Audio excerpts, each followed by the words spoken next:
अभी भी कुछ लोग कोशिश कर रहे हैं कि दुनिया में हमारी साख को दाग लग जाए, लेकिन दुनिया अब देश को जान चुकी है।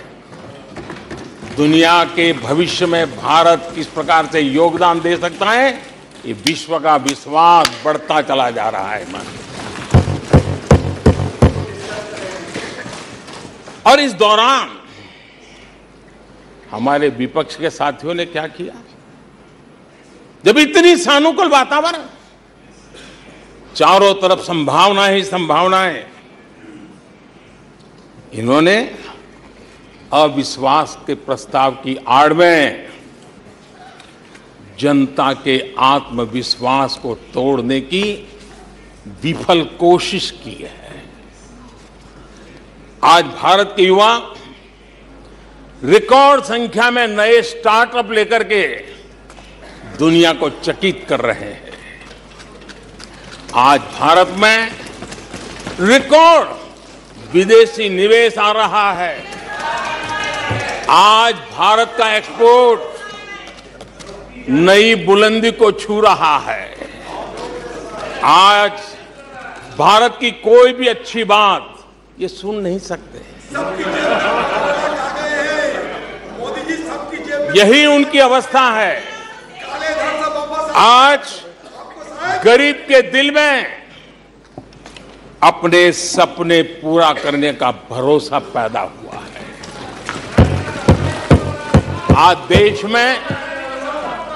आज देश में गरीबी तेजी से घट रही है।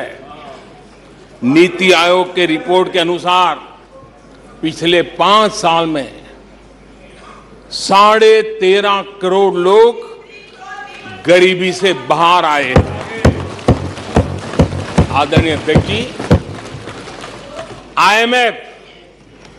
आईएमएफ अपने एक वर्किंग पेपर में लिखता है कि भारत ने अति गरीबी को करीब करीब खत्म कर दिया है।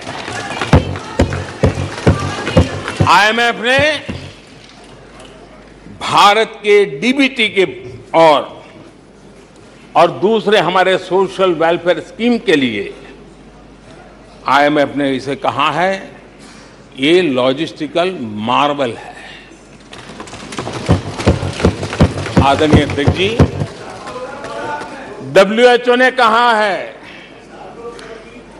आदरणीय अध्यक्ष जी, वर्ल्ड हेल्थ ऑर्गेनाइजेशन ने कहा है कि जल जीवन मिशन के जरिए भारत में 4 लाख लोगों की जान बच रही है। ये 4 लाख कौन है? तो मेरे गरीब, पीड़ित, शोषित, वंचित परिवारों के मेरे स्वजन है। हमारे परिवार के निचले तबके में जिंदगी गुजारने के लिए जो मजबूर हुए, उनके जन हैं। ऐसे 4 लाख लोगों की जान बचने की बात WHO कह रहा है। माननीय अध्यक्ष जी, WHO स्वच्छ भारत अभियान का एनालिसिस करके के कहता है कि स्वच्छ भारत अभियान से 3 लाख लोगों को मरने से बचाया गया है। आदरणीय अध्यक्ष जी, भारत स्वच्छ होता है, 3 लाख लोगों की जिंदगी बचती है। 3 लाख है कौन? वही झुग्गी झोपड़ी में जिंदगी जीने के लिए जो मजबूर है, जिनके लिए अनेक कठिनाइयों से गुजारा करना पड़ता है। मेरे गरीब परिवार के लोग हैं, शहरों की बस्तियों में गुजारा करने वाले लोग, गांव में जीने वाले लोग हैं और वंचित तबके के लोग हैं जिनकी जान बची है। यूनिसेफ ने क्या कहा है? यूनिसेफ ने कहा है कि स्वच्छ भारत अभियान के कारण हर साल गरीबों के 50,000 रुपये बच रहे हैं। ये लेकिन भारत की इन उपलब्धियों से कांग्रेस समेत विपक्ष के कुछ लोग दलों को अविश्वास है। जो सच्चाई दुनिया दूर से देख रही है, ये लोग यहां रहते हैं दिखती नहीं है।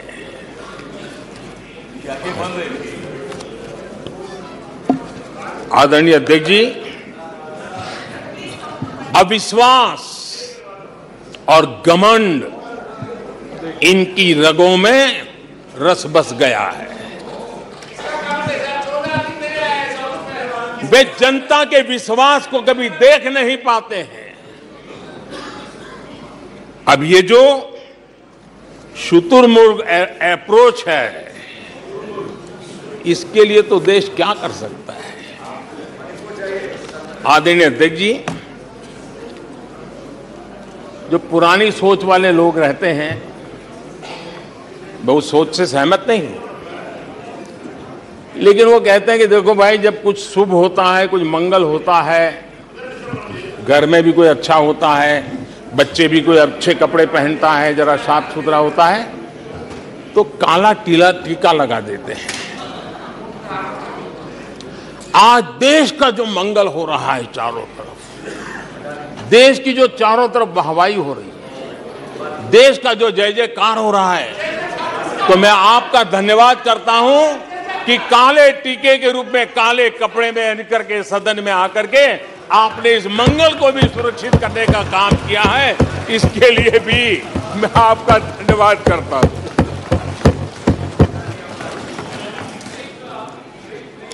आदरणीय अध्यक्ष जी,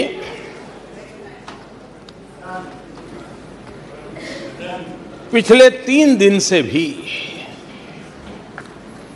हमारे विपक्ष के साथियों ने जी भर करके, डिक्शनरी खोल खोल करके जितने अपशब्द मिलते हैं ले आए, जितने अपशब्दों का उपयोग कर सकते हैं भरपूर, पता नहीं कहां कहां से ले आते हैं। लेकिन अच्छा है, थोड़ा मन का गुबार उनका निकल गया होगा, थोड़ा मन हल्का हुआ होगा, इतने अपशब्द बोल दिए हैं तो। और बहस होते हुए लोग मुझे दिन रात कोसते रहते हैं, उनकी ये फितरत है। और उनके लिए तो सबसे प्रिय नारा क्या है? मोदी तेरी कब्र खुदेगी। मोदी तेरी कब्र खुदेगी, मोदी तेरी कब्र खुदेगी, ये इनकी पसंदीदा नारा है। लेकिन मेरे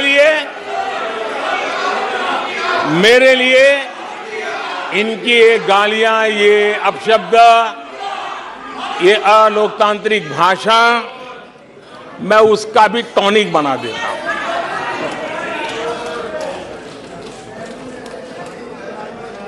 और ये ऐसा क्यों करते हैं और ये क्यों होता है?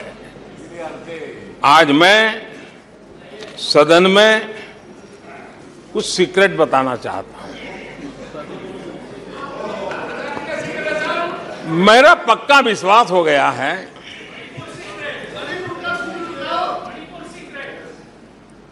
कि विपक्ष के लोगों को एक सीक्रेट वरदान मिला हुआ है।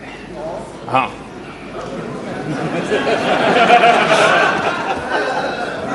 सीक्रेट वरदान मिला हुआ है जी। और वरदान ये कि ये लोग जिसका बुरा चाहेंगे उसका भलाई ही होगा।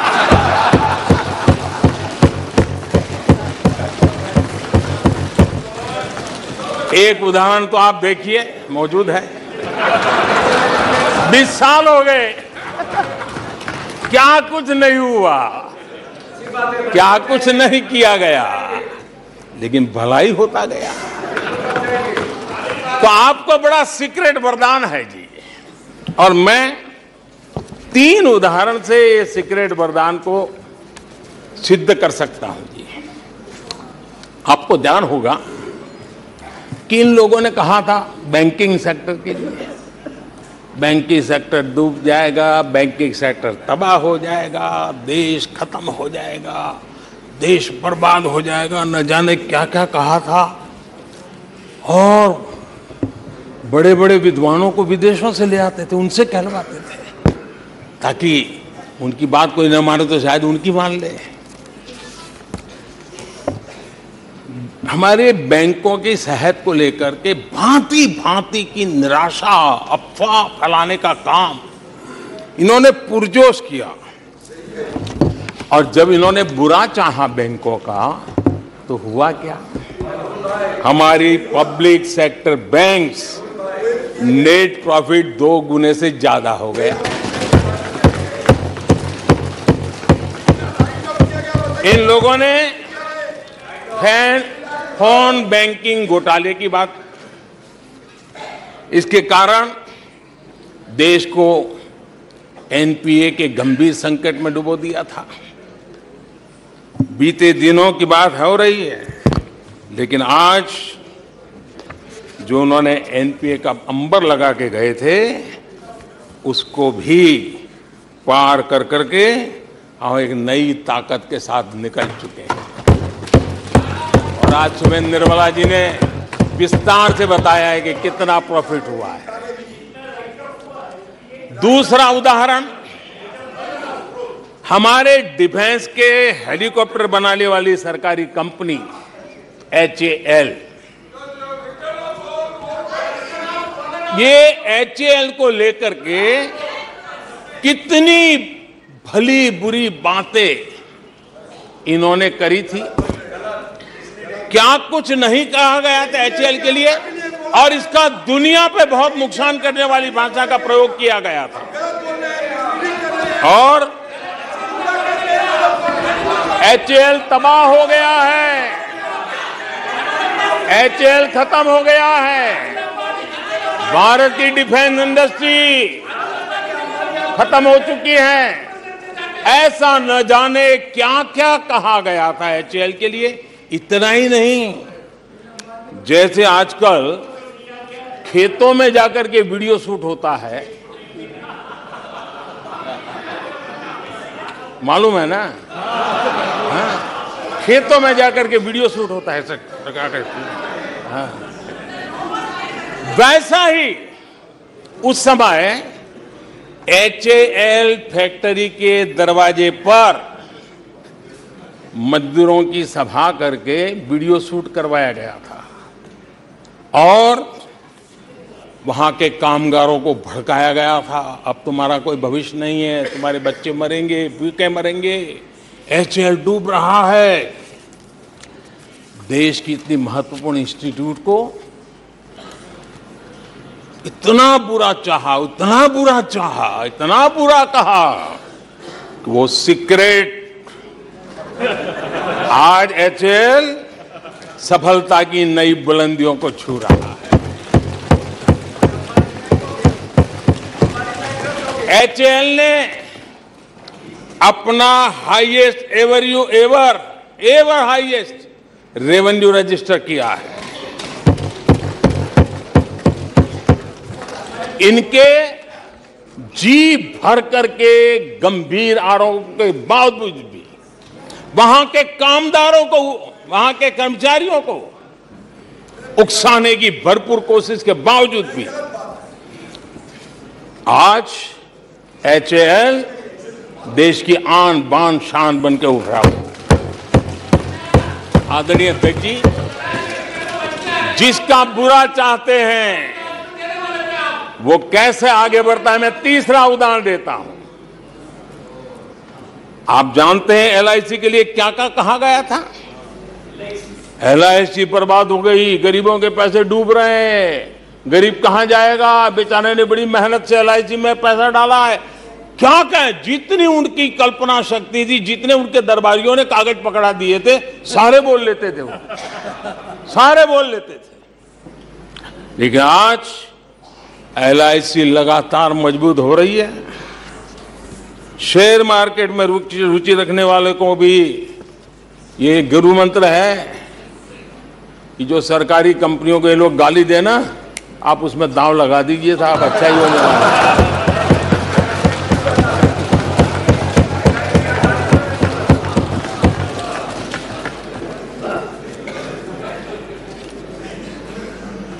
आदरणीय अध्यक्ष जी, ये लोग देश की जिन संस्थाओं की मृत्यु की घोषणा करते हैं, उन संस्थाओं का भाग्य चमक जाता है।